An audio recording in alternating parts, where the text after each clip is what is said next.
एक रात सुल्तान महमूद गजनवी को काफी कोशिशों के बाद भी जब नींद नहीं आई तो वो कहने लगे कि लगता है कि किसी मजलूम पर आज कोई जुल्म हुआ है।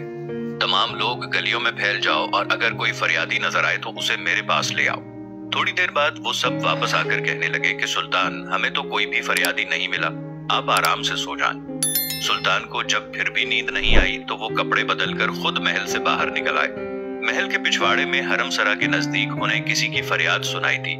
ऐ अल्लाह, सुल्तान महमूद अपने मसाहिबों के साथ महल में ऐशो इशरत की जिंदगी गुजार रहा है और महल के अकब में मुझ पर यह जुल्म तोड़ा जा रहा है। सुल्तान ने कहा, क्या बात कर रहे हो? मैं महमूद हूँ और तुम्हारी फरियाद रसी के लिए आया हूँ।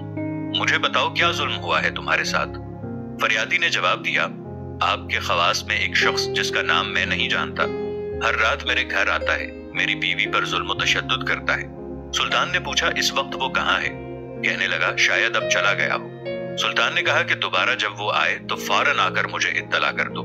फिर सुल्तान ने महल के दरबान को वो शख्स दिखाया और कहा कि जब भी ये शख्स आए इसे सीधा मेरे पास पहुंचा दो। अगर मैं नमाज की हालत में भी हूं तो परवाह मत करना। अगली रात वो शख्स सुल्तान के पास आया और बताया कि वो शख्स इस वक्त उसके घर में है। सुल्तान उसी वक्त अपनी तलवार हाथ में लिए उस शख्स के साथ चल पड़ा। जब उसके घर के करीब पहुंचा तो उससे कहा कि घर के सारे चिराग बुझा दो। फिर अंधेरे में ही उसके घर घुसकर उस शख्स का सर तन से जुदा कर दिया। फिर सुल्तान ने हुक्म दिया कि चिराग रोशन कर दो। सुल्तान ने जब उस शख्स का चेहरा देखा तो सजदे में गिर पड़ा।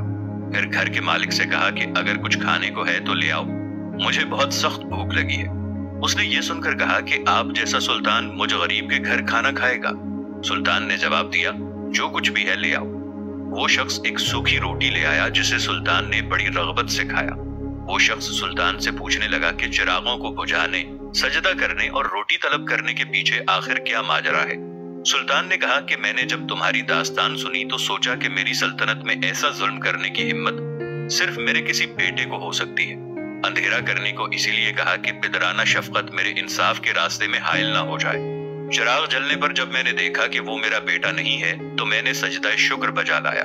खाना इसलिए मांगा कि जब से मुझे तुम्हारी मुसीबत का इल्म हुआ है मैंने अल्लाह के सामने कसम खाई थी कि जब तक तुम्हें इंसाफ नहीं मिल जाता मेरे ऊपर रोटी हराम है।